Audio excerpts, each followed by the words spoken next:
बेहद स्वागत है जी सभी स्टूडेंट्स का। एक बार फिर हमारे साथ हाजिर हैं जसमीत भाटिया जी, लैंडमार्क इमिग्रेशन के चीफ हैं। जसमीत जी, बेहद स्वागत है सर आपका। Hello everyone. आज एक बार फिर हम यूएसए पे बात करेंगे। कई इंपॉर्टेंट शोज़ हमने यूएसए पे किए हैं, लेकिन इसके बावजूद कई सवाल हैं स्टूडेंट्स के, हमें लगातार स्टूडियो में मिल रहे हैं। जसमीत जी, आज 2-3 इंपॉर्टेंट सवाल है जो मैं चाहूँगा कि आप स्टूडेंट्स को एड्रेस करें। सबसे पहले तो मैं ये जानना चाहूँगा, इमीडिएट इनटेक कौन सा है यूएसए के लिए, और एवरेज टाइम किसी भी स्टूडेंट्स को कितना लगता है अगर वो यूएसए में अप्लाई करता है, ऑफर लेटर आने से लेकर उसका प्रोसेस कंप्लीट होने में, और ऐसे में कौन सा इनटेक अभी स्टूडेंट फोकस करें? So first of all, students actually March intake भी ले सकते हैं, बट एडवाइजेबल मे इनटेक रहेगा because of appointments. So USA का जो प्रोसेस है that will take minimum 4 to 5 months if everything goes smoothly. यानी कि सबसे पहला स्टेप हो जाता है आपका I-20 मंगवाना। सो यूएसए में बहुत ही कम यूनिवर्सिटीज़ हैं जो आपको ऑफर लेटर इशू करती हैं। सो नॉर्मली आपको I-20 के लिए अप्लाई करना पड़ता है, जिसके ऊपर आपका सर्विस नंबर लिखा आता है। सो जब आप I-20 अप्लाई करते हैं 2 या 3 यूनिवर्सिटीज़ में, एक यूनिवर्सिटी में हम I-20 नहीं अप्लाई करते हैं। सो जब हम I-20 अप्लाई करते हैं 2 या 3 यूनिवर्सिटीज़ में, so that can take somewhere around 4 weeks to 6 weeks, यानी कि महीना से 1.5 महीना लग जाता है। उसके बाद आप I-20 जब आपकी आ जाती है, उससे पहले हमें सबसे इम्पॉर्टेंट डॉक्यूमेंट चाहिए होता है, वो फाइनेंशियल डॉक्यूमेंट्स आपके चाहिए होंगे हमें। सो अगर आप फाइनेंशियल डॉक्यूमेंट्स, जिस दिन आप हमारे पास आते हैं, काउंसलिंग लेते हैं, हम आपको गाइड करते हैं कि ये 2 या 3 यूनिवर्सिटी में हम अप्लाई कर सकते हैं। सो अकॉर्डिंगली किसी यूनिवर्सिटी के लिए हमें $35,000 चाहिए, किसी यूनिवर्सिटी के लिए हमें $45,000 चाहिए, यानी 25 लाख से 30 लाख तक के फंड्स की रिक्वायरमेंट है। So students sometimes takes 2 weeks, 3 weeks to arrange those funds. But हमें पुराने फंड्स की कोई ज़रूरत नहीं है यूएसए स्टूडेंट वीज़ा अप्लाई करने के लिए। सो अगर हम आपके पास फाइनेंशियल्स रेडी हैं, then immediately we will process your I-20 and I-20 can take 4 to 6 weeks. So I-20 आती है, उसके बाद हम आपका CGI कोड जनरेट करते हैं by paying embassy fees, and embassy fees दे के हमें उसके बाद फीस पे करनी है service fees. So service fees is $350, embassy fees is $185। So जब हम ये दोनों फीस दे देते हैं, फिर हम सर्च करते हैं कि हमें अपॉइंटमेंट डेट कौन सी मिल रही है। सो अपॉइंटमेंट जो आज की बात करें तो वो फरवरी मंथ की अपॉइंटमेंट्स हमें मिल रही हैं अगर हम आज बुक करने जा रहे हैं, फरवरी या मार्च। सो आप सोच सकते हैं कि अगर आप अपना केस आज शुरू करेंगे, so you will be available to take appointments till April.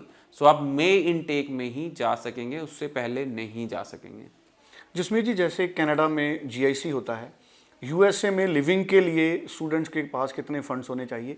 Common question है, बहुत सारे स्टूडेंट पूछते हैं, क्या हमारे रिश्तेदार, ग्रैंडफादर, मदर या हमारे रिलेटिव्स, क्या उनके अगर हम फंड्स अपने अकाउंट में ट्रांसफ़र करते हैं तो उसमें किसी तरह का ऑब्जेक्शन हाई कमीशन को? तो नहीं, ऐसा कोई भी ऑब्जेक्शन नहीं है, कोई पुराने फंड्स की ज़रूरत नहीं है। Even third party can show your funds in USA, यानी कि यूएसए में आपके मामा, चाचा, ताया, बुआ कोई भी फंड्स लगा सकते हैं, बट एक एफिडेविट ऑफ सपोर्ट चाहिए होगा कि उन्होंने आपके फाइनेंशियल्स सपोर्ट किए हैं। प्रेफरेबली आपके पेरेंट्स, ग्रैंड पेरेंट्स आपके फंड शो करें तो visa will be easy, because अगर कोई थर्ड पार्टी या आपका रिलेटिव आपके फंड शो करता है तो एम्बेसी में आपसे ये क्वेश्चन पूछा जा सकता है कि आपके फंड्स इन्होंने क्यों शो किए। सो उस चीज़ को अवॉइड करने के लिए, अगर आपके फंड्स आपके मामा जी के अकाउंट में हैं तो वो आपके पेरेंट्स के अकाउंट में डाल सकते हैं, so that your parents can be your sponsor for your studies. So ऐसे GIC के नाम पे कोई $10,000 जैसे कनाडा में हमें जमा करवाने पड़ते हैं, वैसे कोई भी फंड्स यूएस में नहीं ट्रांसफ़र होते, ना ही ट्यूशन फीस वीज़ा लगने तक जाती है। सो जब तक आपका वीज़ा स्टैंप नहीं हो जाता तब तक आप कोई भी फंड्स नहीं देते, आपकी सिर्फ फीसेस लगती हैं। That can be I-20 fees, that can be service fees, that can be embassy fees. So these three kinds of fees you have to pay before visa. Otherwise कहें कि फंडिंग के नाम पे ना ही हमें GIC जैसी कोई चीज़ ट्रांसफ़र करनी है, ना ही हमें ट्यूशन फीस ट्रांसफ़र करनी है. प्रेफरेबली जब आपका वीज़ा स्टैम्प हो जाता है पासपोर्ट पे, तब आप अपनी ट्यूशन फीस भर सकते हैं, यूएस भेज सकते हैं. और आपको ये सवाल भी पूछा जा सकता है जब आप बॉर्डर क्रॉस करेंगे यूएसए का कि क्या आप ट्यूशन फीस पे करके आए हैं या नहीं. So then they can even check your financials again, then they can even interview again. तो उससे बचने के लिए हम अपनी 1 सेमेस्टर की या 2 सेमेस्टर की अगर फीस दे के जाते हैं तो that will be beneficial for you.